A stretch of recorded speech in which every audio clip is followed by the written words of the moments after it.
Where does Max Domi best fit in the Leafs lineup? And does Nick Robertson have a spot on the team when fully healthy? Hey everyone, welcome to Inside the Leafs. Rob Wong, joined alongside by Toronto Sun Maple Leafs writers Lance Hornby and Terry Koshan.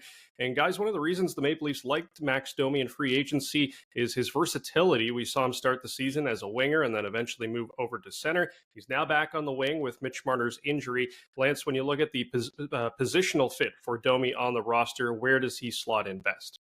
Well, I think at center he gets a lot more room. He's it certainly had the good residual effect with people around him, and has allowed them to look at John Tavares in another role. I just like the way that Domi seems to be rounding into playoff form. Mixing it up a bit. Not that we didn't know he had that in him, but I think there's a lot there that. There's probably some face-off work he could do better. The odd defensive issue that's come up, but he's starting to play a lot more offensively, and he can skate. And you saw that the way he took a great breakaway pass the other night. I think his speed and what he can do in front of the net, and just generally be a pest, is probably best served at center. Yeah, I think it just comes down to what he can do defensively and whether Sheldon Keefe can trust him. Last year in the playoffs with Dallas, Peter DeBoer did trust him at center. He got to, he played quite a bit of center for the Stars, so he's been on the wing a bit as well in the postseason. But I don't think it just depends on whether Domi's capable. It's now what does it do with the rest of the lineup? You've moved David Kampf up to the third line center. Newcomer Connor Dewar is on the fourth line in the middle right now. And we'll see how that goes. So I think that's part of this experimenting too. And as a domino effect, it impacts where Domi will wind up for game one of the first round. But the offensive stuff is all there, like Lance says. I don't think there's any issue with that. And that burst of speed he showed the other night.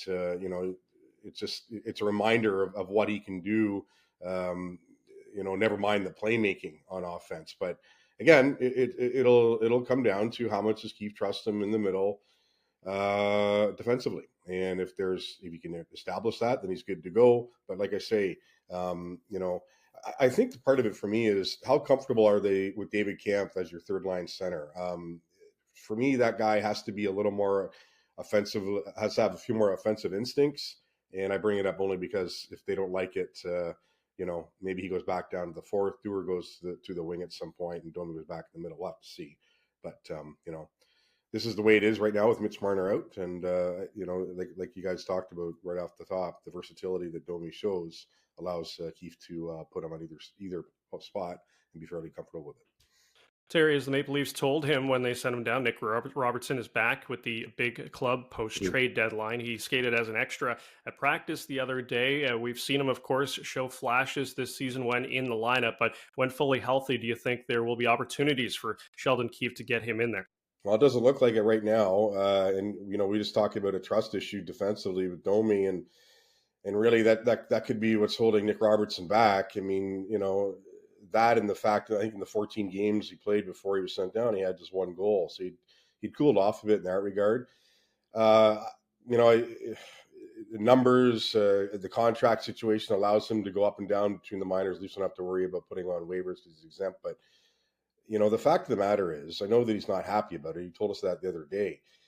If they thought he was good enough to be in the lineup every night, he would be right now, period. And the contract status wouldn't matter. You'd bite the bullet on someone else like a Noah Gregor or a Pontus Holmberg, perhaps. Matthew Knies in the same position contract-wise, and he's not coming out. There's absolutely no way that he would come out or be loaned to the Marlies in any situation. But that's where Robertson finds himself. But no, to answer the question, Rob, I don't think there isn't a spot right now. He and Noah Gregor were the extras the other day. We'll see where that is going forward. Just Keefe still try to get him in every so often. I don't know. The fact is, Sheldon Keefe wants to solidify his four lines now in these last 18 games going to the playoffs, while allowing for perhaps an injury or two. But as of right now, when fully healthy, I don't see Robertson playing. Well, I think Terry, the issue is if you can't score, you're not going to stay in the lineup, and if you don't have that element to your game, because I mean that's scoring has been such an issue for the Maple Leafs come playoff time that you got to expect your top two lines, especially Matthews Marner, are going to get checked very heavily, and if you can't contribute off the third and the fourth line, as all successful playoffs teams do in terms of goals, then you're not going to stay in. That said, I think we're all impressed with Robertson's ability to bounce back. Here's a kid that's had every possible barrier thrown at him in terms of injuries and coming back and that kind of thing. And Brother Jason said in the summer, watch this guy. He's going to have a great year. And I think he started that certainly by making the team. He was a bit of an afterthought at camp, played well, stayed in the lineup. Unfortunately, beyond the big shot and the hustle, has had those defensive issues. And playoff time, that's a huge concern, and that's probably why he won't start. But you know what? We've seen stranger things happen with unheralded Leafs suddenly getting promotions, battlefield promotions, if you will, with injuries in playoffs. And certainly, it's good for them to have Nick Robertson around. Yeah, for Sheldon Keefe, it's nice to have that option if he does need to go there. And so far, so good when it comes to the health for Robertson as well. As always, leave your thoughts in the comments section below. For Lance Hornby and Terry Koshan, I'm Rob Wong. Thanks for tuning in, and we'll talk to you next time.